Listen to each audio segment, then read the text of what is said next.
बेटा, अपने इस उस्ताद, इस बुजुर्ग की एक बात याद रखना, अपने दिल की गिरह में बांध के रखना कि दौलत का गुरूर डंक बनकर किसी कमजोर को डस तो सकता है, मगर उस डंक का जहर डसने वाले की अपनी जिंदगी में खुल जाया करता है। दौलत पे इतना गुरूर अच्छा नहीं है बेटा, ये बहुत बेवफा चीज है। ये इंसान के पास आने में बहुत वक्त लगाती है, लेकिन जाते वक्त पलक झपकते ही चली जाती है। और अक्सर ये अकेले नहीं जाती, जाते जाते इंसान की इज्जत भी साथ में लेके चली जाती है।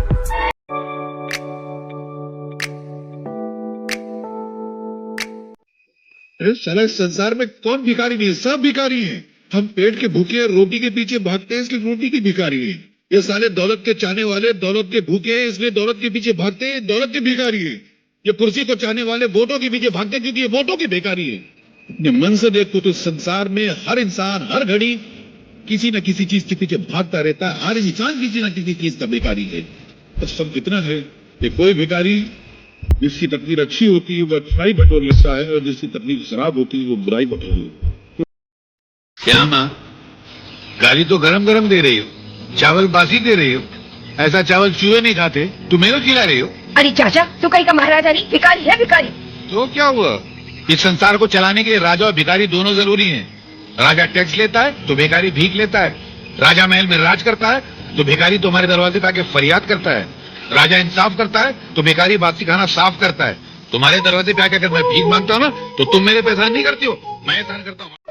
अपने हाथ से वही लोग मदद करते हैं जो दुनिया में अपना नाम करना चाहते हैं। दूसरे बुलाकर मदद करने से आप सामने वाले की गरीबी का अपमान करते हैं, उसे एहसास दिलाते हैं कि वो गरीब है, मोहताज है, मुफलिस है। और तीसरी बात जो मेरे पिताजी ने कही थी कि अगर इस दुनिया में किसी की सीधे हाथ से मदद करो तो इस उल्टे हाथ को पता नहीं चलना चाहिए कि सीधे हाथ ने क्या किया। इस दुनिया में इंसान का सबसे बड़ा दोस्त कौन है? दुख। है? इस दुख को इंसान से इतनी मोहब्बत होती है कि हर घड़ी इंसान के सीने से चिमटा हुआ रहना चाहता है। ये वही दुख है जो कभी रोटी का दुख बनकर आता है, कभी नौकरी का दुख बनकर आता है, कभी बीवी का दुख बनकर आता है, तो कभी औलाद का दुख बनकर आता है। एक अकेला दुख है जो चेहरे बदल बदल कर इंसान के सीने से चिमटा हुआ रहना चाहता है। मगर इंसान इतना बेवकूफ है कि उस वफादार दोस्त को ठुकरा कर बेवफा सुख की तलाश में भटकता रहता है। Subscribe now and press the bell icon. Never miss an update. क्या माँ, गाली तो गरम गरम दे रही हो, चावल बासी दे रही हो। ऐसा चावल चूहे नहीं खाते, तुम मेरे को खिला रही हो। अरे चाचा, तू कहीं का महाराजा नहीं, भिखारी है भिखारी। तो क्या हुआ? इस संसार को चलाने के लिए राजा और भिखारी दोनों जरूरी हैं। राजा टैक्स लेता है तो भिखारी भीख लेता है। राजा महल में राज करता है तो भिखारी तुम्हारे दरवाजे पे आके फरियाद करता है। राजा इंसाफ करता है तो भिखारी बासी खाना साफ करता है। तुम्हारे दरवाजे पे आके अगर मैं भीख मांगता हूँ ना, तो तुम मेरे पे एहसान नहीं करती हो, मैं एहसान करता हूँ।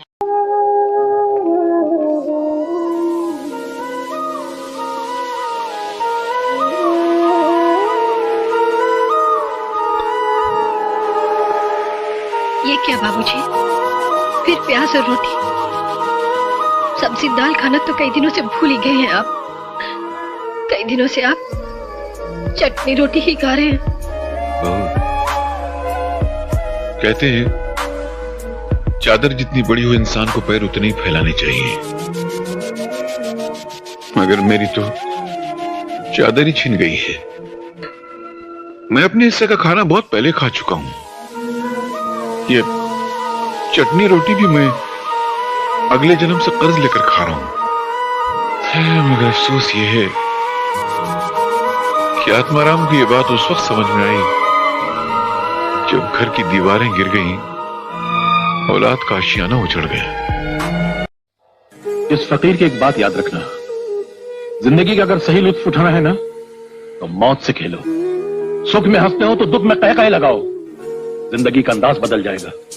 बेटे, जिंदा है वो लोग जो मौत से टकराते हैं, मुर्दों से बदतर है वो लोग जो मौत से घबराते हैं। सुख को ठोकर मार, दुख को अपना। अरे सुख तो बेवफा है, चंद दिनों के लिए आता और चला जाता है। दुख तो अपना साथी है, अपने साथ रहता है।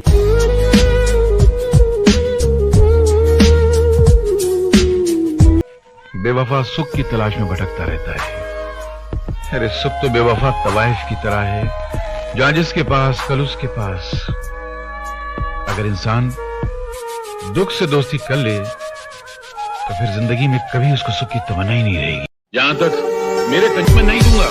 अगर वो मां कंजूस है तो मैं भी कंजूस हूं और मुझे अपने कंजूस होने पर फख्र है, जिंदगी नहीं। इस देश में पढ़ाई लिखाई करने वालों को मिलता क्या है?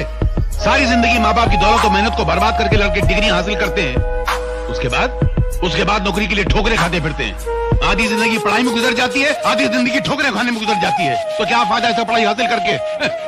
उल्टा पढ़ाई लिखाई हासिल करने के बाद मेहनत मजदूरी करते हुए शर्म आती है, क्योंकि दिमाग की दीवार पर डिग्री की छाप लगा। वैसे भी आज के जमाने में कौन पढ़ाई लिखाई करके साधु संत बन जाता है? सभी बेईमान बनते हैं, पढ़ाई लिखाई करके बेईमानी के नए नए तरीके निकालते हैं। मासी जी एक बात बताऊं, आजकल के जमाने में उसी बच्चे को पढ़ना चाहिए जिसके बाप के बाद दौलत का ढेर लगा हुआ हो, ताकि पढ़ाई लिखाई पूरी करके अपने बाप की कुर्सी पर जाके बैठ जाए और पढ़े लिखे डिग्री वाले नौजवानों को अपना गुलाम बनाकर उन पर हुकूमत करे। इसीलिए मैं अपने बेटे को अपनी यूनिवर्सिटी में पढ़ा रहा हूं, ताकि बड़ा होकर किसी की नौकरी नहीं करेगा, अपना बिजनेस, अपना कारोबार खुद करेगा, अपने दिमाग के बल पर, अपनी उंगलियों की आवश्यकता। ड्यूटी पे? हाँ। तो ड्यूटी वाले बाबू जरा एक बात तो बताना। क्या? पिछले महीने मंत्री महोदय जब दौरे पे निकले थे तो कदम कदम पे उनकी रक्षा के लिए पुलिस फोर्स वाले खड़े थे। और तुम जनता का जोखम लेके निकलते हो, पैसे लेके निकलते हो। पुलिस फोर्स तो एक तरफ, एक सूखा मरा हुआ हवलदार भी तुम्हारे साथ नहीं है। मंत्री महोदय तो पेड़ की तरह मुस्टंडे हैं और तुम सूखे मुरझाए हुए खजूर के पत्ते की तरह हो। क्या ये सरकार की बेईमानी नहीं?